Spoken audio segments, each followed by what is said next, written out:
2024 সালের উচ্চ মাধ্যমিক যে পরীক্ষায় 40 মার্কসের যে বড় প্রশ্ন থাকে সেখানে পার্ট এ তে প্রশ্ন থাকে এবং পার্ট বি তে প্রশ্ন থাকে। পার্ট এ তে যদি আমাদের দুটো প্রশ্ন লিখি তাহলে পার্ট বি তে আমরা তিনটে প্রশ্নের উত্তর দেব, আর পার্ট বি তে যদি দুটি প্রশ্নের উত্তর দিই পার্ট এ তে আমাদের তিনটি প্রশ্নের উত্তর দিতে হবে। প্রত্যেকটি প্রশ্নের মান হচ্ছে 8 মার্কস, অর্থাৎ আমাদের লিখতে হয় 5টা 8 মার্কসের প্রশ্ন 40, আর 40 নম্বর কিরকম করা আছে 24 নম্বরের এমসিকিউ আছে 1 মার্কসের 16টা শর্ট আনসার টাইপ। আমার প্রথম যে ভিডিওতে দেখো যে পার্ট এ তে কোন প্রশ্নগুলি ইম্পর্টেন্ট। নমস্কার, আমি সুব্রত সাউ, আমার এসএস হিস্ট্রি গাইড ইউটিউব চ্যানেলে সকলকে স্বাগত। আজকে যে ভিডিওটা মূলত আমি করতে চলেছি সেটা হলো 2024 সালে যে সমস্ত ছাত্রছাত্রী উচ্চ মাধ্যমিক পরীক্ষায় বসতে চলেছে তাদের জন্য। বিশেষ করে আজকের ভিডিওটা 8 মার্কসের একটি সাজেশনের তালিকা। তো আমি প্রত্যেকটা অধ্যায় বেসিসে আমি সেই সাজেশনগুলো বলবো এবং তার পিছনে কিছু যুক্তিও দেবো কেন এগুলো ইম্পর্টেন্ট প্রশ্ন এবছরের উচ্চ মাধ্যমিক পরীক্ষায়। প্রথম অধ্যায় থেকে ফার্স্ট যে প্রশ্নটা, জাদুঘর বলতে কি বোঝায়, অতীত পুনর্গঠনে জাদুঘরের ভূমিকা আলোচনা করো। খুব ইম্পর্টেন্ট প্রশ্ন। নাম্বার 2, মিউজিয়াম মানে জাদুঘরের প্রকার ভেদ আলোচনা করো। এটাও অত্যন্ত ইম্পর্টেন্ট প্রশ্ন এবছরের উচ্চ মাধ্যমিক পরীক্ষায়। নাম্বার 3, জাদুঘরের উদ্দেশ্য, কার্যাবলী ও গুরুত্ব লেখো। নাম্বার 4, আধুনিক ইতিহাস লিখন পদ্ধতি আলোচনা করো। প্রথম অধ্যায় থেকে এই চারটি বড় প্রশ্ন অত্যন্ত ইম্পর্টেন্ট এবছর উচ্চ মাধ্যমিকের ইতিহাস পরীক্ষার জন্য। কারণ আমরা যদি দেখি 2023 এর উচ্চ মাধ্যমিকের প্রশ্নটা, সেখানে দেখবো জাদুঘরের পাঠ থেকে কোনো প্রশ্নই আসেনি। তো স্বাভাবিকভাবে এবছরের 2024 সালের জন্য জাদুঘরের প্রশ্নটা অত্যন্ত ইম্পর্টেন্ট, তাই জাদুঘরের টপিকগুলো অবশ্যই আমাদেরকে দেখে যেতে হবে। দ্বিতীয় অধ্যায়ের যে প্রশ্নগুলি এবছরের জন্য ইম্পর্টেন্ট সেটা হচ্ছে নাম্বার 1, সাম্রাজ্যবাদ সম্পর্কে হবসন লেনিন তত্ত্ব আলোচনা করো। এবছরের সব থেকে মোস্ট ইম্পর্টেন্ট প্রশ্ন এই প্রশ্নটা, সাম্রাজ্যবাদ সম্পর্কে হবসন লেনিন তত্ত্ব আলোচনা করো। নাম্বার 2, উপনিবেশবাদ বলতে কি বোঝায়, এর সঙ্গে সাম্রাজ্যবাদের সম্পর্ক নির্ধারণ করো। এই দুটি প্রশ্ন দ্বিতীয় অধ্যায় থেকে অবশ্যই আমাদের পড়ে যেতে হবে।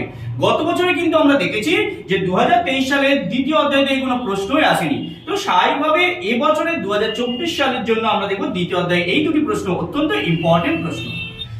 তৃতীয় অধ্যায়ে যে প্রশ্নগুলি 2024 সালের জন্য অত্যন্ত ইম্পর্টেন্ট।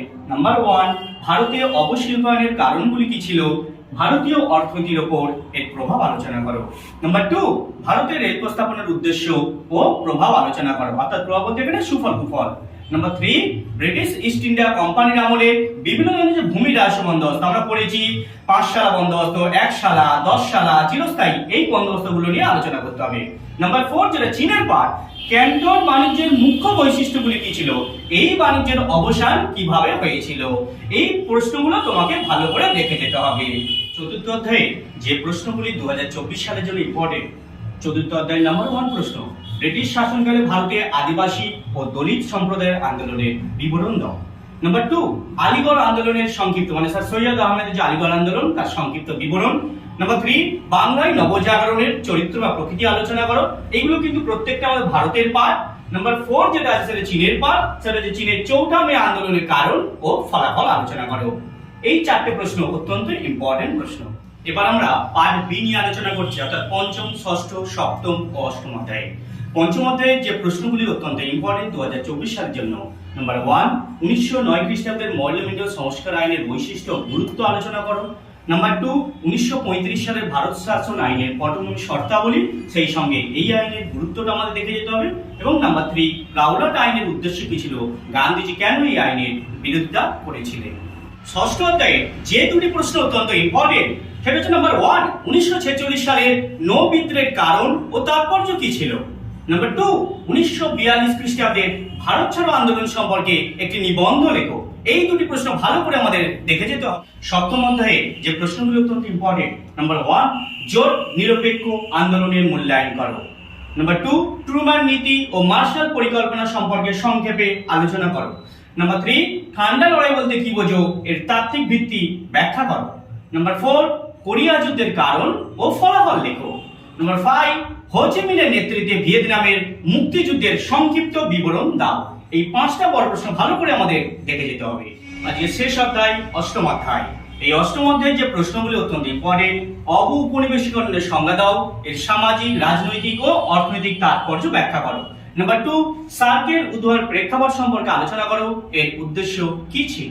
নাম্বার 3, স্বাধীন ভারতের প্রথম 3টি পঞ্চবার্ষিকী পরিকল্পনার লক্ষ্য ও গুরুত্ব সম্পর্কে আলোচনা করো। স্বাভাবিকভাবে এই 3টে প্রশ্ন আমাদের উচ্চ মাধ্যমিকের জন্য অষ্টম অধ্যায় থেকে ভালো করে তোমরা অবশ্যই দেখে যাবে। যদি আমার এই ভিডিওটা ভালো লেগে থাকে তাহলে অবশ্যই লাইক করবে এবং আমার এই চ্যানেলে এসএস হিস্ট্রি গাইডে নতুন নতুন ভিডিও পেতে অবশ্যই আমার চ্যানেলটিকে সাবস্ক্রাইব করে রাখবে এবং বেল নোটিফিকেশনটা অন করে রাখবে।